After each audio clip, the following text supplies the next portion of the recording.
We here at the Sports History Network proudly partner with 26 podcasts, all revolving around the history of sports.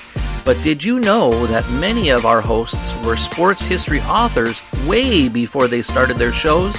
It's true.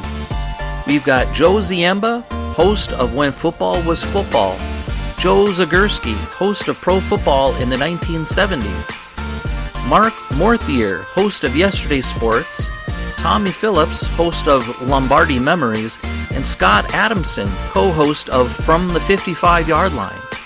All these authors have many books for you to choose from.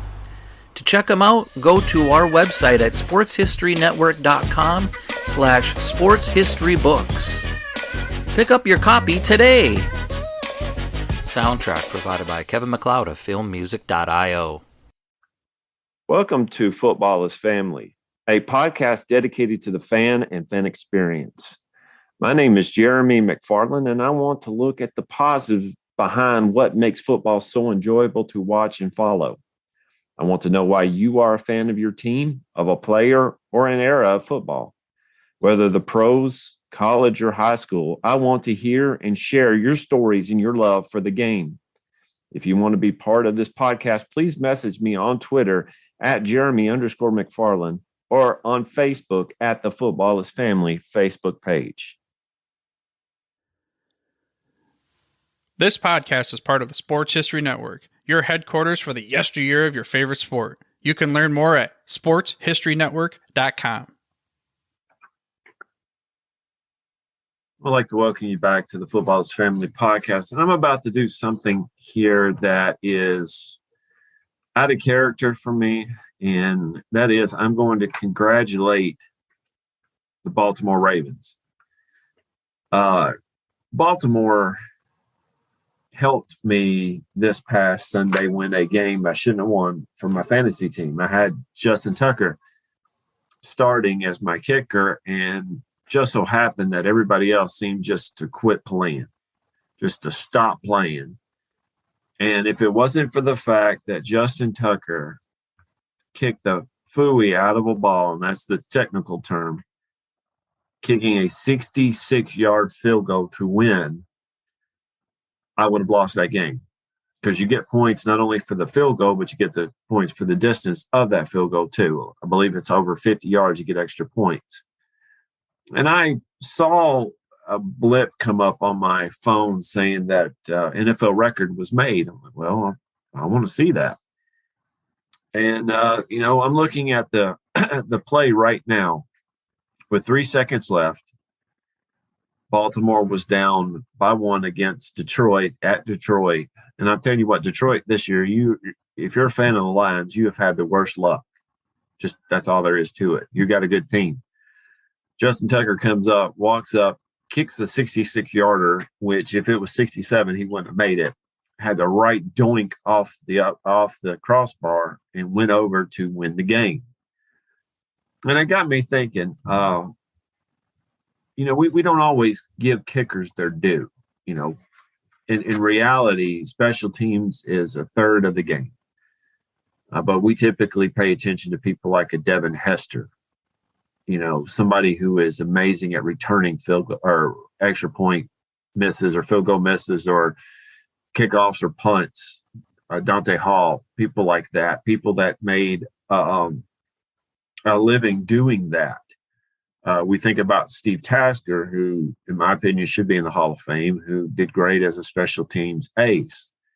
But we don't always think about kickers. If you didn't have a Ray Guy, would the Raiders been what they were in the 70s and 80s? If you didn't have a Sebastian Janikowski, if you didn't have a Matt Prater, if you didn't have, Jason Elam, if you didn't have these people that are clutch, right now Brett Kern is the best punter in the league, in my opinion, and I believe that's part of the reason why the Titans have had a solid 4 or 5 year run lately, because they don't have to worry about a shank punt or a messed up punt. If we can get the field goal unit down, we'll be all right. And when we look at and watch games, in particular, when we watch games that come down to the wire and we get a kicker up, field goal percentages are hard. I tried to kick. I tried to kick, and most of mine are what we call worm burners. They go straight down and straight on the ground. They kind of bounce. Instead of going up, they go straight ahead and hit the ground. It takes a lot of nerve and a lot of guts and a lot of skill to go up there and try to kick a football through the uprights. And what's neat about this is that these guys do it consistently. It's hard to kick, especially now. It's a lot harder to kick because they move the extra points back. But these guys do it consistently. So I started thinking, after seeing this past week a 66-yard field goal made, what are some of the longest field goals made in history? Now, I want to tell you the longest field goal attempted in NFL history was a 76-yarder by Sebastian Janikowski in 2008. The article that I'm reading right now from NBC Sports says that the Oakland Raiders head coach Lane Kiffin opted to send out Sebastian Janikowski for a 74-yard kick at the end of the first half of a 2008 game against the San Diego Chargers. From his own 34-yard line, Sebastian booted a kick that went right at the goalpost and failed to reach the end zone. Well, I remember that kick. And obviously, Coach Kiffin would not have done this if there were time left on the clock, or if it was at the end of the first quarter or the third quarter. He wouldn't have done this. And it probably showed how much he trusted Jamarcus Russell at the time to make the right play. He figured, I'm going to give my kicker, who Sebastian Janikowski is one of the greatest kickers ever, one of the best long-distance kickers ever, a chance to hit this insane kick. What was neat about Sunday as well is that Matt Prater, and I just mentioned him a little bit ago, lined up to kick a 68-yard field goal. A 68-yard field goal missed, landed in the arms of Jamal Agnew from the Jacksonville Jaguars, who ran back a 109-yard touchdown return at the end of the kick, at the end of the half. So if you're going to do something like this, make sure that your special teams are up to the task. Remind them that they have to not only block for the kick, but they also have to block and tackle the return. 109 yards is insane. I remember Chris Davis doing that against the Tide with the Auburn Tigers doing that. It's insane to do that. That means you miss 11 tacklers over a span of 109 yards. That takes a lot of skill. But again, let's go back to the topic. What are some of the longest field goal attempts or field goals made in NFL history? Of course, you go with Justin Tucker. He kicked a 66-yarder. Matt Prater kicked a 64-yarder. And I remember watching this particular one and said, there is no way. But if you kick for the Broncos, you have a good chance of making long kicks like this. Jason Elam realized that as well. And then you have 5 who kicked a 63-yarder. Now, last year, I had the chance to go on a podcast to talk about Tom Dempsey. He passed away in 2020. And I remember I might have heard of him before, but when I went up to Canton, Ohio, I got a chance to see the shoe that Tom Dempsey wore during the game.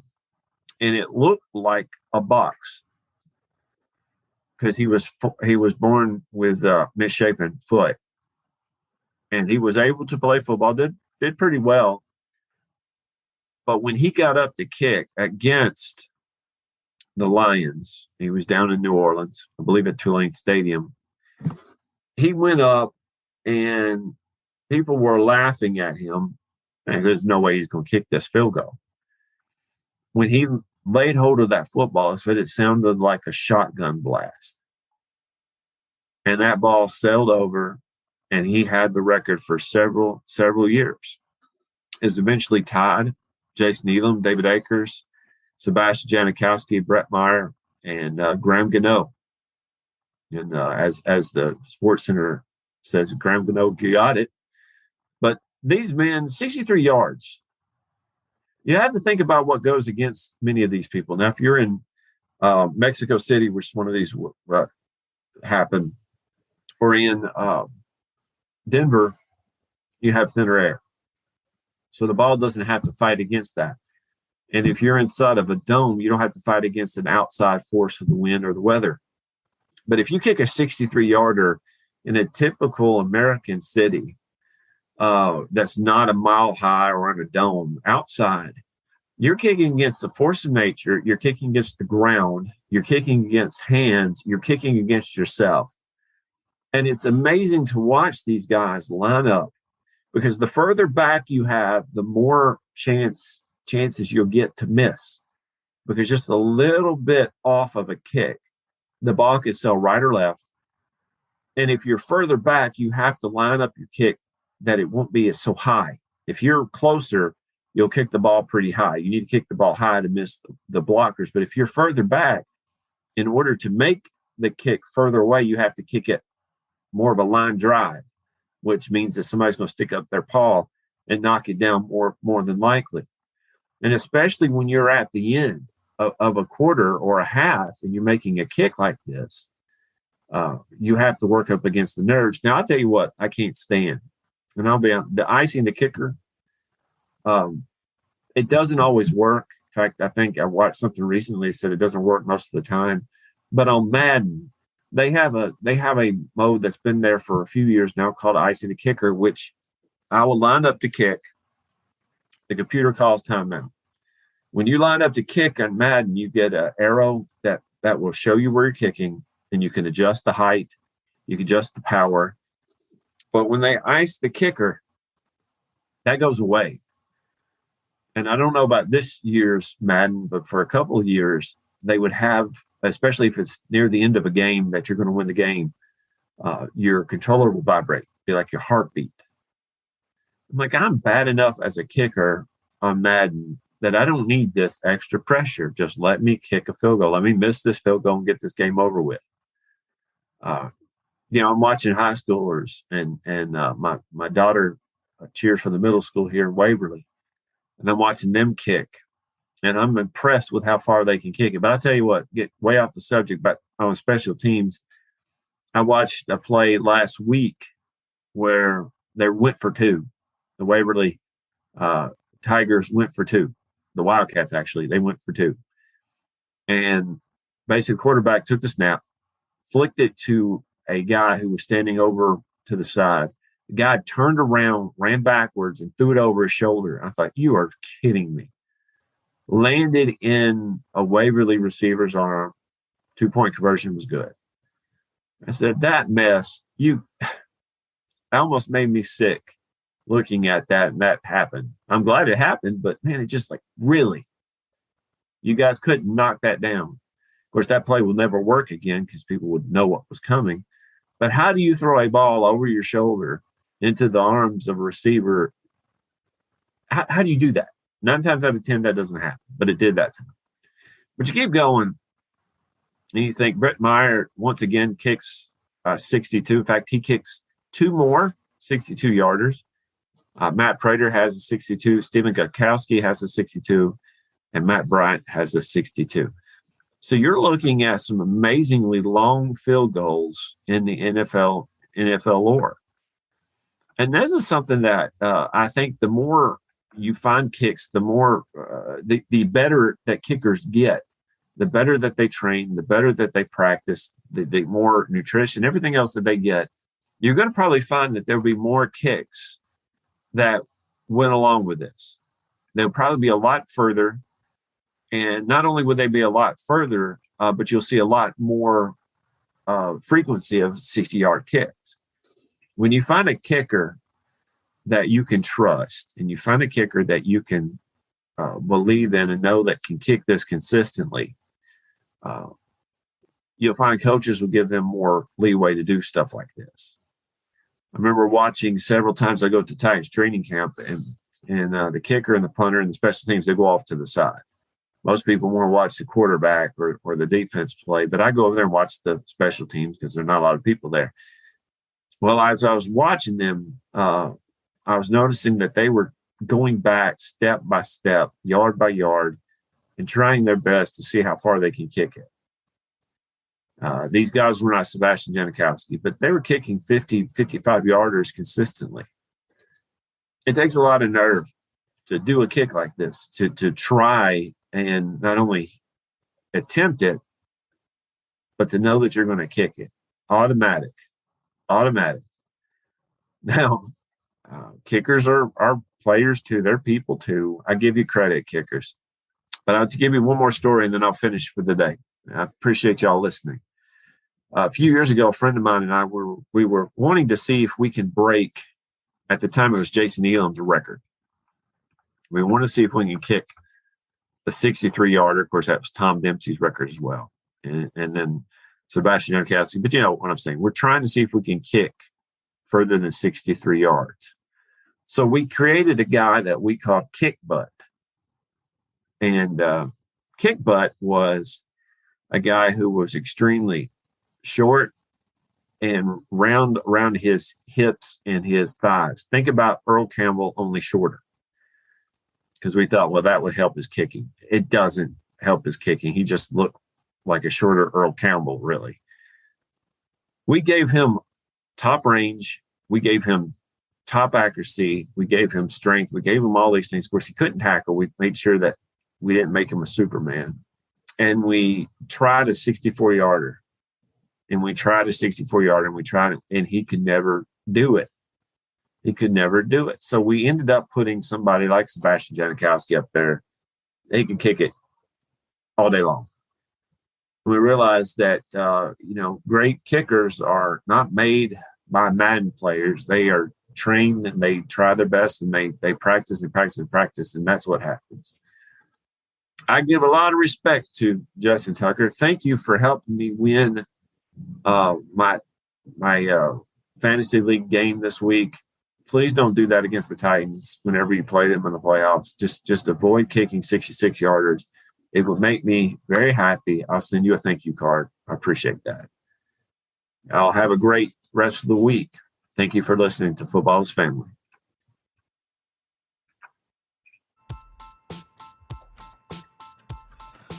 Hey, are you ready for some football? Some fantasy football? How about some daily fantasy football? Silly questions, right? Of course you are. You're ready to talk some smack and win some cash every Sunday, and Thursday and Monday, and whenever there's football games. The Sports History Network invites you to play your daily fantasy football this season at thrivefantasy.com. Thrive Fantasy offers hundreds of thousands, millions in cash every day on NBA, MLB, PGA golf, cricket, esports, and of course, NFL football. And just to get the 2021 NFL season started right, Thrive Fantasy is holding its $100,000 guaranteed contest with a $20,000 first prize. Sign up with Thrive Fantasy today to get a 100% match bonus on your first deposit for up to $100 in free daily fantasy football play. Visit sportshistorynetwork.com/thrive. That's THRIVE, or enter promo code SHN when depositing at the cashier. Join Thrive Fantasy today, earn cash prizes, and support great shows like this at the Sports History Network. Now that's a win-win-win situation for you to kick off your own NFL season.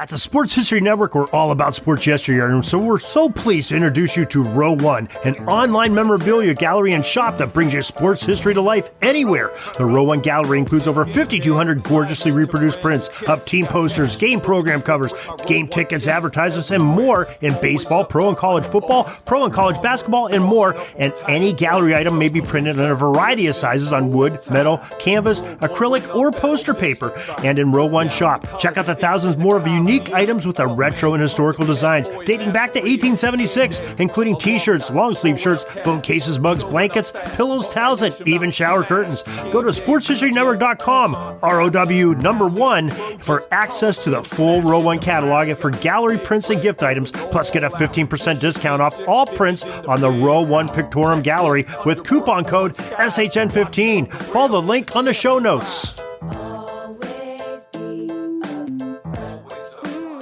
At the Sports History Network, we're all about sports yesteryear, and so we're so pleased to introduce you to Row One, an online memorabilia gallery and shop that brings your sports history to life anywhere. The Row One gallery includes over 5,200 gorgeously reproduced prints of team posters, game program covers, game tickets, advertisements, and more in baseball, pro and college football, pro and college basketball, and more. And any gallery item may be printed in a variety of sizes on wood, metal, canvas, acrylic, or poster paper. And in Row One shop, check out the thousands more of unique items with the retro and historical designs dating back to 1876, including t-shirts, long sleeve shirts, phone cases, mugs, blankets, pillows, towels, and even shower curtains. Go to sportshistorynetwork.com, ROW1, for access to the full Row One catalog and for gallery prints and gift items, plus get a 15% discount off all prints on the Row One Pictorum Gallery with coupon code SHN15. Follow the link on the show notes.